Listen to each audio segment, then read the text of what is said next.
N'oubliez pas de vous abonner et d'aimer la vidéo. Les ballons pendaient lourdement contre le plafond, attachés avec des rubans dépareillés que j'avais récupérés dans le bac des soldes.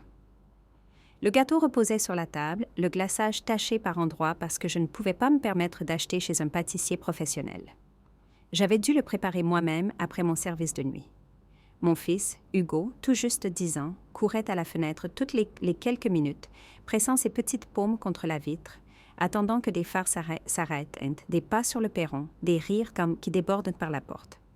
Je n'arrêtais pas de lui dire « Ils seront bientôt là, mon cœur. Attends juste un peu. » Mais au fond de moi, je connaissais déjà la vérité. Le salon avait l'air presque festif. Des serpentins accrochés avec des punaises, des assiettes en carton soigneusement empilées, des bouteilles de limonade alignées comme des soldats. J'avais tout fait seul. Chaque invitation envoyée par SMS, chaque appel de rappel, chaque petit espoir que pour une fois, ma famille se montrerait pour mon enfant. Pas seulement pour les célébrations interminables de ma sœur. Les yeux d'Hugo brillaient d'une foi que j'avais perdue des années auparavant. Il croyait que ses grands-parents, sa tante, son oncle viendraient. Il avait même mis des chaises pour eux lui-même. Mamie s'assoit ici, tonton Marc ici, tante Manon ici. Il chuchotait comme s'il jetait un sort qui les forcerait à arriver. 8 heures s'arrivèrent. Puis 9. Les bougies sur le gâteau fondirent en flaques de cire avant que je ne les souffle moi-même. Le sourire de Hugo commença à trembler, mais il demanda quand même « Peut-être qu'ils sont juste en retard ?» J'ai forcé un sourire qui se fissurait sur les bords et j'ai dit « Peut-être, mon bébé, peut-être. » Finalement, mon téléphone a vibré. Un SMS de maman. Je l'ai ouvert avec des mains tremblantes, priant pour une excuse, une justification, n'importe quoi. Mais ce n'était qu'une vidéo. Le visage de ma sœur Manon remplissait l'écran, un chapeau de fête sur la tête, entouré de tout le monde. Mes parents, mon frère, des cousins, même des amis de la famille. Ils riaient, applaudissaient, chantaient pour elle pour son 32e anniversaire. La voix de ma mère a traversé le bruit. Voilà comment on célèbre la famille, pas la merde. Et puis la caméra a panoramiqué sur la table. Ma mère a ricané. J'espère que ton petit garçon aime manger seul. Ils ont ri encore plus fort. Hugo a jeté un coup d'œil à l'écran avant que je puisse le cacher. Ses lèvres tremblaient. Pourquoi ne sont-ils pas venus, maman? Ils ne m'aiment pas? Sa voix s'est brisée de cette manière innocente que seul un enfant peut avoir, me poignardant plus profondément que n'importe quelle insulte. Je l'ai serré contre moi, lui murmurant « Tu vaux tout. Il ne te mérite pas. Tu ne te mérites pas. » Mais à l'intérieur, quelque chose s'est brisé. Pas seulement de la tristesse, pas seulement de la rage, mais un vœu se formant comme de l'acier dans mes veines. Plus tard cette nuit-là, quand Hugo s'est finalement endormi en pleurant, serrant les cadeaux non ouverts que j'avais emballés, je me suis assise seule dans la pénombre, fixant cette vidéo encore et encore. Leur voix, leur rire, les mots de ma mère, « Personne ne célèbre la merde » résonnaient dans mon crâne. Je me suis souvenue de chaque affront, de chaque fois où ils avaient choisi ma sœur plutôt que moi, de chaque fois où ils avaient renvoyé Hugo, comme s'il était invisible. Et pour la première fois, je n'ai pas seulement souffert. J'ai planifié. Ils pensaient qu'ignorer mon enfant était inoffensif. Ils pensaient qu'humilier était une tradition familiale. Ils pensaient qu'ils ne paieraient jamais. Mais alors que je fixais ces chaises vides et ces assiettes de nourriture intactes, j'ai réalisé quelque chose qu'ils n'avaient pas compris. Je n'avais plus rien à perdre. Et ça me rendait dangereuse. Le lendemain matin, Hugo s'est réveillé calme. Trop calme. Il n'a pas demandé s'il restait de la nourriture. Il n'a plus mentionné les cadeaux.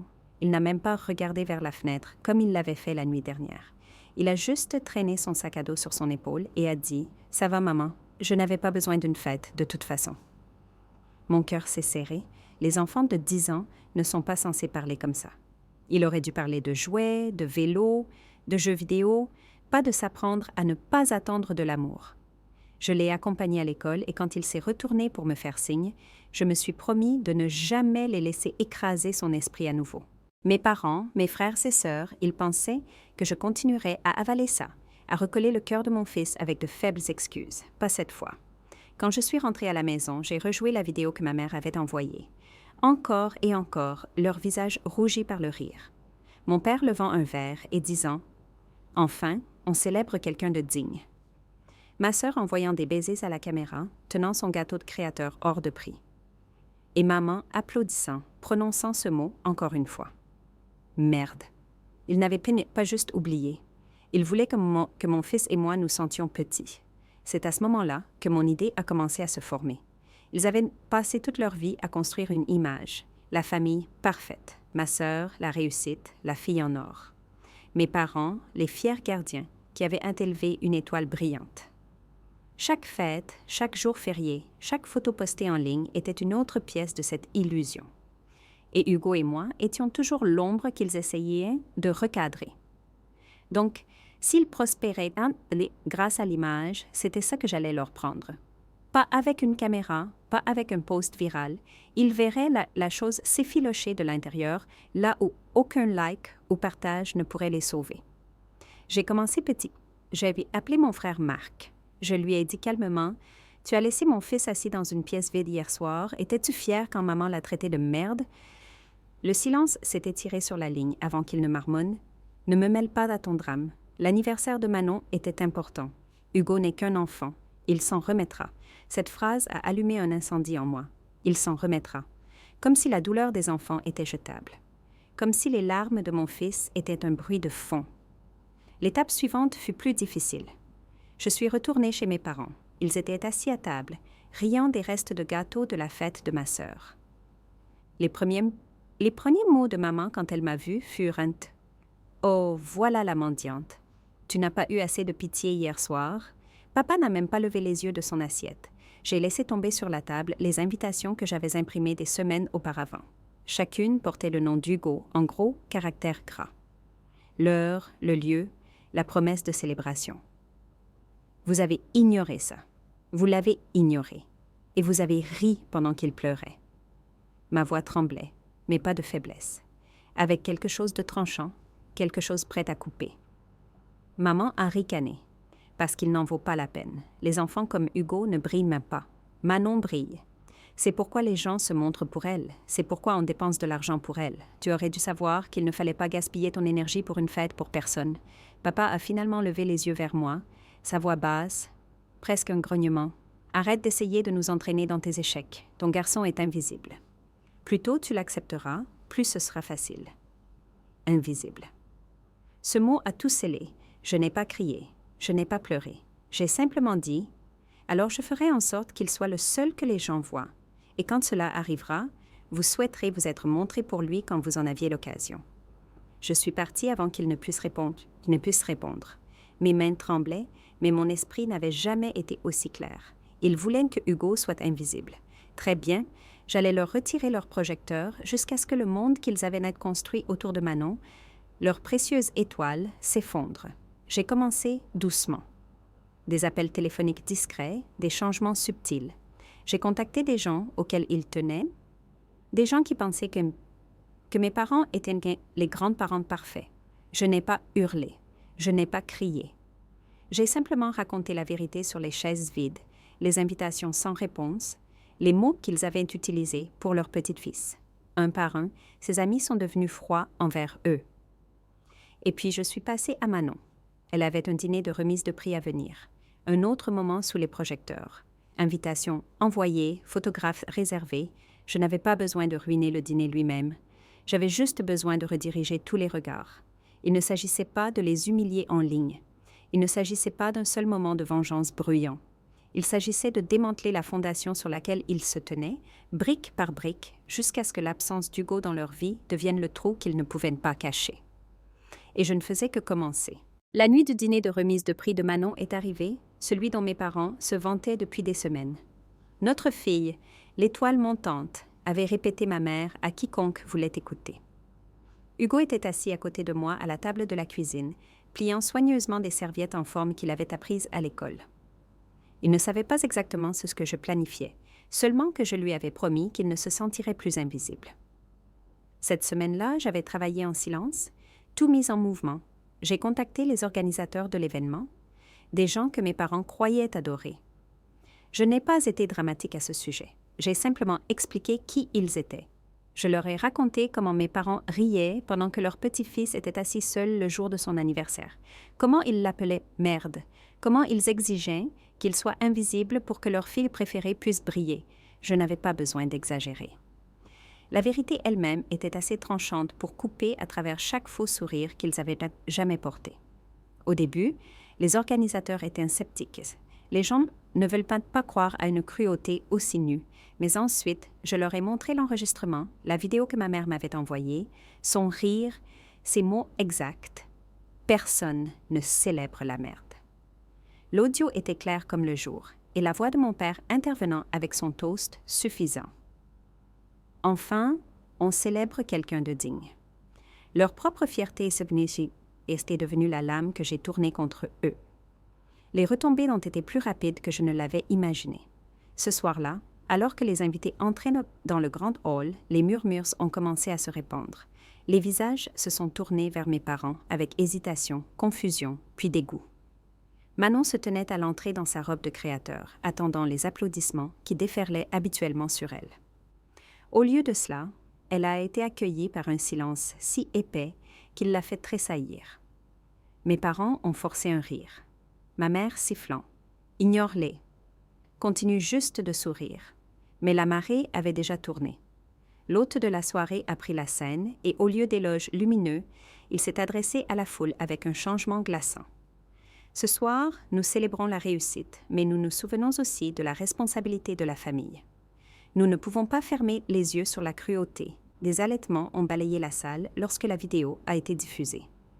Leurs voix ont rempli les haut-parleurs, résonnant dans une salle qui les avait autrefois adorés. Le rire de ma mère, le toast de mon père, les mots qui avaient brisé mon fils. Le visage de Manon s'est vidé de ses couleurs, ses mains tremblant alors qu'elle essayait de se composer. Mes parents sont restés figés, leur sourire forcé s'effondrant. La salle qui avait été leur scène est devenue leur tribunal et leurs propres mots étaient la preuve. Je n'étais pas là en personne, je n'avais pas besoin de l'être. J'étais assise à la maison avec Hugo, un petit gâteau brillant entre nous avec 10 bougies. La célébration qu'il méritait. Quand il a demandé doucement « Pourquoi les gens vont-ils voir la vidéo de mamie et papy ?» J'ai embrassé son front et j'ai dit « Parce qu'ils doivent apprendre que chaque mot compte et parce que tu comptes. » Pendant ce temps, les conséquences se sont répercutées vers l'extérieur.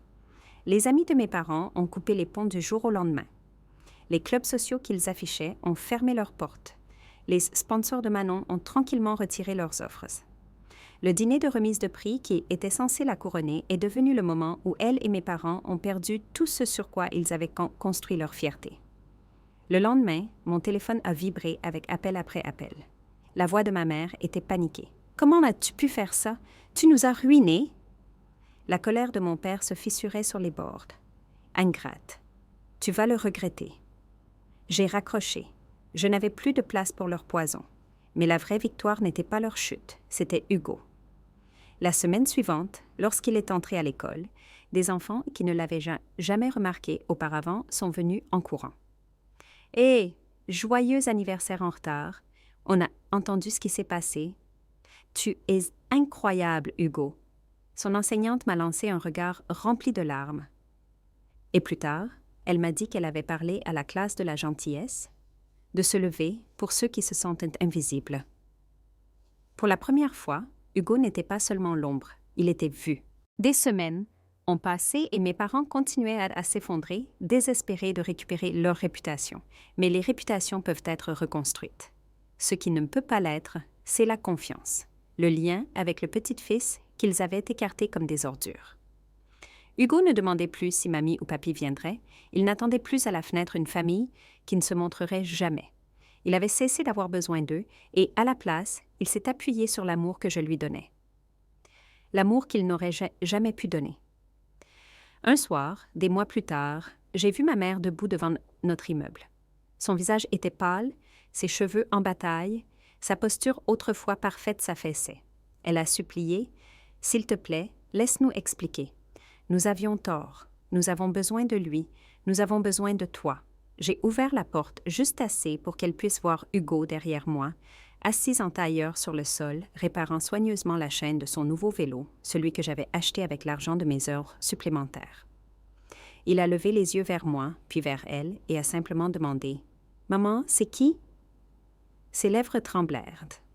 Elle réalisa qu'il ne la reconnaissait vraiment pas comme quelqu'un qui comptait. J'ai fermé la porte. C'était la fin de leur pouvoir. Non pas parce qu'ils avaient été humiliés devant les autres, mais parce qu'ils avaient perdu la seule chose qu'ils ne pourraient jamais remplacer, la place d'Hugo dans leur vie. Mes parents avaient toujours cru que l'amour était quelque chose qu'ils pouvaient rationner, quelque chose à me refuser à moi et à mon fils, tout en le déversant sans fin sur ma sœur. Mais l'amour ne fonctionne pas comme ça. Ce n'est pas un trophée que tu donnes à l'enfant que tu juges digne. C'est un lien que tu honores ou que tu perds à jamais, et ils avaient perdu.